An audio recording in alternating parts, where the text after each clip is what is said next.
cómo avanza este mes, se nos acaba, ¿no? Esta es la última semana completa de este, que es el mes que marca pues la primera mitad, ¿no? Primer Así es. semestre de este 2025. Vamos inmediatamente, Vero, a arrancar, a iniciar nuestro segmento de entrevistas, ¿no? Dándole la bienvenida al estratega político experto en gobernabilidad y gestión de crisis, Francisco Palomeque Fernández. Lo hemos invitado precisamente para abordar algunas temáticas. Qué gusto enorme, Verónica Landeta y este servidor Alberto Quintana, dándole la bienvenida. Y hay muchos desafíos, ¿no? Desde la esfera gubernamental, en momentos de crisis es tan complejo llevar justamente pues la comunicación acertada, tener esa conexión con la colectividad, con la sociedad civil.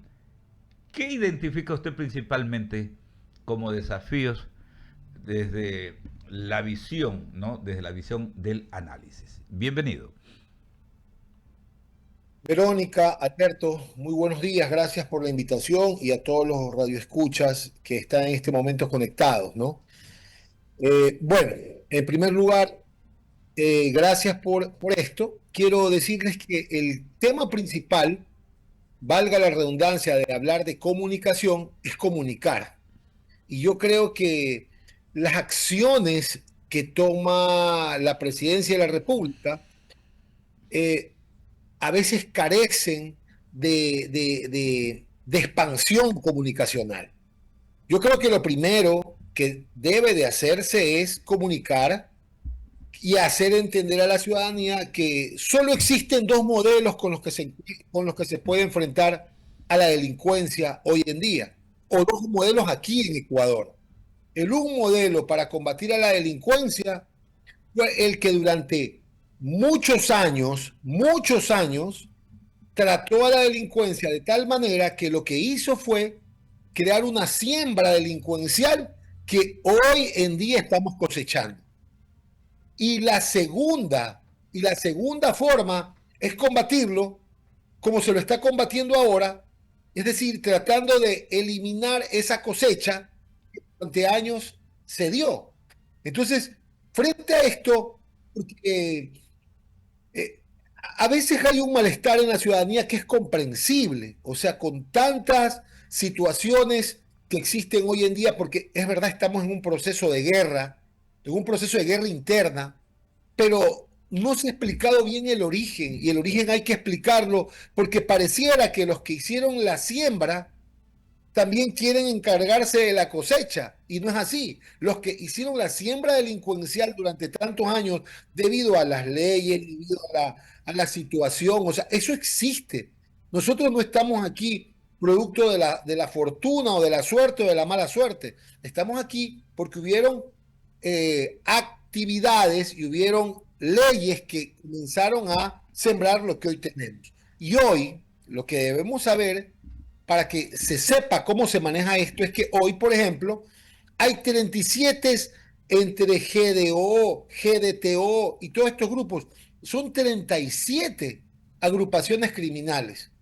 Hay un promedio, hay un promedio. Por ejemplo, los Lobos, las estadísticas dicen que tienen 8.000 integrantes. Y hay un promedio, más o menos, entre 6.000 y 8.000 por ciertas GDO. O sea, imagínense la población que existe de delincuencia organizada. Entonces, lo primero es establecer que esto está aquí, esto existe. Ya, ahora, los dos últimos años o el último año, esto ha explotado, ha dado frutos, me apena decir esta palabra, pero ha dado frutos y hay cosecha. Entonces, ahora hay que continuar con medidas fuertes, pero hay que comunicar. Hay que Entonces comunicar. ahí es donde se ha fallado de pronto tal vez el temor, no sé pues si sea el temor a asustar a la sociedad, cuando más bien debería de ser a la inversa, ¿no? A la gente hay que decirle, cantarle como decimos criollamente. En el barrio decimos aquí me cantas la plena y yo siempre he sido partícipe de aquello, ¿no? Del hecho de contarle a la gente la realidad, pero sobre todo el antecedente. Y ahí es donde se ha fallado porque esta gente como que tiene también caja de resonancia por doquier. O sea, no solamente son GDOs convencionales, sino que tienen incluso estas estructuras comunicacionales, ¿no? Correcto, correcto. Y no quiero yo pecar de imperativo en lo que le voy a decir, pero estas estructuras comunicacionales también se meten al tema político y tienen sus propios operadores políticos. Es lo peor, ¿no? Pero, como usted decía, a la gente le gusta, o sea, a la gente no se le puede ocultar que estamos en un periodo más complicados, más difíciles y más nefastos a nivel de delincuencia en el país. O sea, por más que usted lo diga o no lo diga, todo el mundo lo sabe. O sea, tener 400 asesinados en el mes de junio, casi parecido a lo que tiene la guerra de Israel-Irán, solo en junio, y que tenemos 4.000 asesinados de enero a junio, hasta el fin de semana, más de 4.000 asesinados. O sea, es alarmante, pero eso lo tenemos que saber porque se parte de la realidad. Debemos partir de un concepto real. Y está bien, ahí uno entiende por qué la guerra es declarada, por qué se catalogó a las bandas criminales como grupos terroristas, porque por ahí salen algunos desmemoriados, y yo diría hasta tontos útiles, a decir que por qué se declara grupos terroristas, que no estamos viviendo una guerra. Perdóneme, un lugar donde hay 4.000 asesinados de enero a junio, producto de una siembra con cosecha, o sea, es grave. Entonces, pero no solamente yo creo que debe de existir lo que está bien, pero no solamente las medidas coercitivas, sino que debe de existir también un modelo que pueda hacer de las medidas coercitivas también puedan fundirse con las partes legales. O sea, yo creo que transmitir los datos y los alcances de este panorama complicado es importante que se dé. Claro, Pero sería bueno, es mi punto de vista, ¿no? claro. Que habla el comandante en jefe de las Fuerzas Armadas. A mí me gustaría escuchar más al comandante en jefe de las Fuerzas Armadas. Imagínense lo que logra un Twitter el fin de semana. La contundencia del Twitter para perseguir a un delincuente que se había fugado y la contundencia de con el dedo decir, estas personas van a ser investigadas, estas personas son responsables. Solo un Twitter, la contundencia. ¿Qué pasaría si mi comandante en jefe de las Fuerzas Armadas se vuelve un vocero? Y no solamente, está bien que lo haga una vocera de un ministerio del país, pero la contundencia comunicacional tiene que ejercerla el comandante en jefe. Correcto. Y solamente antes de ir con Verónica Landeta, y en todo esto también, ¿no? Vale la pena destacar algo. A ver, esta situación, ¿no? Esta situación de extrema violencia, de virulencia, ¿no? Lamentablemente recorre el mundo. Esa es otra situación que de alguna manera también no podemos abstraernos. Somos víctimas de aquella situación que se va, pues, exportando, si se quiere utilizar el término. No se hacen esos señalamientos. Lamentablemente, hasta desde los sectores de opinión pública, hasta desde lo académico, a veces se cae en lo absurdo de romantizar ciertas estupideces, ¿no? Y de venir a querer justificar lo injustificable. Porque estamos ante una situación extrema, pero lamentablemente cuando se quieren tomar medidas extremas, mucha gente salta. Entonces ahí también falta esa contundencia comunicativa, me parece. Por supuesto, estoy totalmente de acuerdo con usted, Alberto. O sea, romantizar un proceso de guerra interna es una ridiculez y romantizarlo es un tema político. Por eso yo decía al principio que hay solo dos modelos en este momento que podemos tomar. Un modelo que enfrente abierta, coercitiva, con decisiones, el tema que nos está embargando, y otro modelo que es el que ha sembrado durante años esta situación. O sea, porque es guerra, es una guerra interna. Por ejemplo, imagínese usted, hay que comunicar, han habido en el año 2024 hasta principios del 2000, hasta hace más o menos mayo del 2025, hubieron más de 300.000 operativos. Eso tiene que comunicarse. O sea, uno dice, ¿qué es lo que pasa? ¿Por qué sucede esto? Que el gobierno no hace nada, que nosotros nos estamos... Sí, O sea, se está haciendo, que se puede hacer más, ya vamos a ver, que también hay días que se pueden hacer. 300.000 operativos, y de esos 300.000 operativos hubieron 65.000 detenidos. O sea, eso debe ponerse. Usted sabe que, por decirle, las denuncias surtieron efecto. De las denuncias de perdón, de secuestro, casi 3.000 denuncias que ha habido, se han recuperado más de 2.500 personas. Ya hay 1.438 personas detenidas, 1.400 y pico de personas detenidas, 294 capturas de toneladas de droga. Dígame si en anteriores gobiernos, estoy hablando de los gobiernos que sembraron todo esto, ha habido casi 547 millones de dólares de droga incautada, por eso es la guerra. Pero eso debe decírselo. Correcto. Casi. Debe de comunicárselo. Son las 7:17. Permítame, Verónica Landeta continúa con la entrevista. Claro, y bueno, sí, hacer entender a la población es difícil en medio de la situación de temor que genera siempre el hecho de que cada minuto o cada hora o cada cierto tiempo pues se anuncia de que hubo este asesinato, este sicariato y bueno, y toda la gente vive definitivamente convulsionada. Hay que mejorar y hay que ajustar, porque sabemos bien en estrategia, las estrategias llevan sus tiempos, ¿no verdad? Sus tiempos límites, si bien estamos en una situación conflictiva, pues se trazan estrategias que obviamente de tiempo en tiempo vayan presentando los primeros resultados y si no los hay, pues hay que ir reforzando la estrategia en crisis. Ahora veo que ya que usted ha dicho que hay que definitivamente fomentar y seguir marcando el tema de las leyes, vemos que muchos de funcionarios militares, particularmente vinculados a ciertos casos, están tratando de entrar por la ventana en el sentido de haberles dado un marco de la ley de solidaridad. ¿Cómo enfrentamos esa crisis? ¿Cómo comunicamos mejor?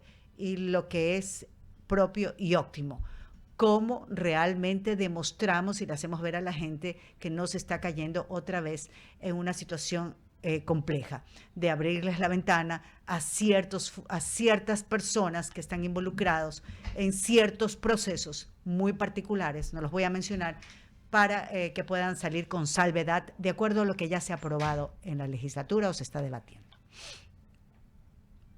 Buen día. Buen día, Verónica. Usted decía algo que es trascendente en esto, ¿no? Esta guerra interna tiene procesos. Yo Así creo es. que el primer proceso ya se tomó, que fue establecer que es una guerra interna y tomar medidas coercitivas, ¿ya? Y las medidas coercitivas más o menos han dado resultados. Unos dirán, sí, seguimos teniendo muertos. Es verdad, es horroroso. Seguimos teniendo muertos. Pero quiero por eso recalcar que la siembra fue buenísima. La siembra en los anteriores años permitió que haya toda una estructura de GDO que hoy estamos cosechando como país. Lastimosamente esa palabra. Pero esta situación que usted mismo decía que es de tiempo, tiene que ir acompañada con ciertas medidas que estas medidas tienen que ser establecidas también con el presupuesto que está destinado y que era el tema del IVA. No solamente un presupuesto de IVA dedicado a la coercitividad, sino, por ejemplo, fortalecer las unidades élites anticorrupción en el sistema de justicia. Hay modelos exitosos. El modelo de Colombia, que ayudaba a una inteligencia judicial y militar sostenida en la ley y que la podemos adaptar a la medida. Si usted lee la ley, nosotros podemos, la nueva ley aprobada, puede existir una contrainteligencia judicial que ayude al sistema de justicia. De esa manera evitamos medidas parches o medidas de comunicación política populistas donde disparamos solamente a un fiscal, pero no disparamos al germen. El germen se combate. Colombia lo combatió durante muchos años con las élites de anticorrupción. Ahora, también de acuerdo a la ley, se puede publicar en tiempo real las resoluciones judiciales en los casos sensibles o los casos de narcotráfico. Esto no tiene ningún problema, cubriendo obviamente a los testigos. Pero esto se hizo en Italia. Entre los años 80 y Claro. 90, el famoso maxi proceso, donde le cayeron a la mafia italiana y los procesos eran televisados. Es decir, perdón, se le complica la vida al delincuente, pero de manera, se lo o sea, de manera, utilizando la justicia, se le complica. Claro, o sea, entonces los procesos deberían en tiempo real y las resoluciones judiciales ponerse de tal manera, no meterse en la famosa página donde dice esto está tapado, esto usted no puede saber. No, comunicar los procesos. Claro, para que ahora y a todos se les complique. O sea, ¿cree usted que definitivamente es lo que yo veo? Yo veo que votan las noticias punta y ahí mueren. Y entonces, cuando no hay un proceso, vuelvo y repito, en estrategia, desde el día 1 hasta el 31, entonces eso cae en terreno infértil, porque así lo ve la sociedad del otro lado. O sea, solamente me estás diciendo que esto va a ocurrir y que esto se está haciendo. ¿Dónde veo el efecto? El efecto, ya usted sabe, usted es estratega en comunicación, yo también, y entonces definitivamente pues ahí está faltando algunos otros procesos que en la comunicación nos estamos comiendo. Ahora, en tema de gestión de crisis, ya dada y aprobada las leyes, que los ciudadanos civiles las vemos muy bien porque definitivamente nos está dando una estructura, se viene otro tema y se está marcando mucho, lo veo en todos los noticieros, y es que la nueva ley de solidaridad otra vez es invocada para intentar liberar a militares que están involucrados en procesos. Entonces, ¿cómo vamos ahí a seguir manejando y a seguir realmente haciendo ver que lo que se está haciendo por el país está bien estructurado y manejado? La comunicación realmente es algo muy sensible y usted sabe que lo que no se comunica definitivamente no existe, y lo que sí existe es lo que se rumora, lo que se dice o lo que la percepción obviamente genera en medio de toda esta situación. Mire, yo estoy convencido que el actual presidente cogió un país, repito, con una siembra y una cosecha horrorosa de delincuencia. Y el presidente está haciendo lo que puede dentro de los límites que tiene. Pero creo que la comunicación alterna, que a veces es buena, pero en la mayoría de las veces es momentánea, como usted mismo lo dijo, eso es una comunicación parche. Debe haber una comunicación donde se explique con detalle qué es lo que se ha hecho, también que se funda transversalmente con una cantidad de que se sostengan sobre la ley de solidaridad. Si pensamos, debemos creer a la ciudadanía, o por último, si lo creemos nosotros mismos que la ley de solidaridad de un día a otro va a solucionar el tema, no lo va a hacer. Por eso es importante tomar medidas como, por ejemplo, fortalecer las unidades élites de producción, hacer una fusión militares-policías, publicar en tiempo real las resoluciones judiciales. Por Dios santo, una protección real a los fiscales y a los jueces. No puede ser posible que el fiscal Toainga todavía diga que tiene un año pidiendo protección extrema a los que están tratando con delicadeza este tema y no se les proteja ni a ellos ni a sus familias. Por eso es que hay muchos fiscales y muchos jueces que cuando tienen un caso fuerte lo dejan, porque a veces muchos de ellos, los jueces honestos y los fiscales honestos, no tienen carros blindados, pues. No tienen vidrios blindados. Entonces, imagínese usted, póngase en el zapato de ellos. O sea, sí, que tienen que ser patriotas, pero ayúdenlos. O sea, si hay un presupuesto no solamente en temas coercitivos, sino el presupuesto en cuidarlos, para hacerle más complicada la vida al delincuente.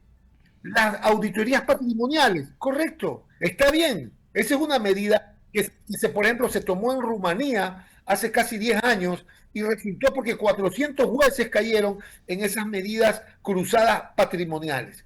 Pero son cosas que deben de tomarse ahora, porque el problema nos va a continuar, o sea, va a continuar, no se va a solucionar ahorita, pero son medidas que tienen que tomarse. Claro, y se debe comunicar permanentemente, definitivamente, con contundencia, ¿no? Para que obviamente pues del otro lado, es decir, de la sociedad civil, se vea eso, ¿no? Que se está trabajando engranadamente todo ¿no? Y que todo va realmente de una mano, no solamente el tema del anuncio de revelar rostros de jueces y fiscales corruptos, sino que realmente se están haciendo las otras cosas, porque ya usted sabe, del otro lado es sensible, y si definitivamente pues las cosas no se hacen bien, se queman como fusibles. Gracias. Correcto. Solamente una cosa, Sí. y recordar que va a ser mucho más satisfactorio y mucho más tranquilo para la ciudadanía escuchar más a su comandante en jefe de la... Por O supuesto sea, que es sí. más, en estos momentos, escucharlo al presidente y tomar estas decisiones da más tranquilidad a la ciudadanía que escuchar cualquier otro tipo de comunicación. Alberto. Sí, agradecerle, Francisco, que tenga un excelente día. Es Francisco Alberto, muchas Palomeque. gracias. Gracias a Muy usted amable. por el tiempo, ¿no? Y por sus conceptos. Son las 7:27 minutos, avanza la noche.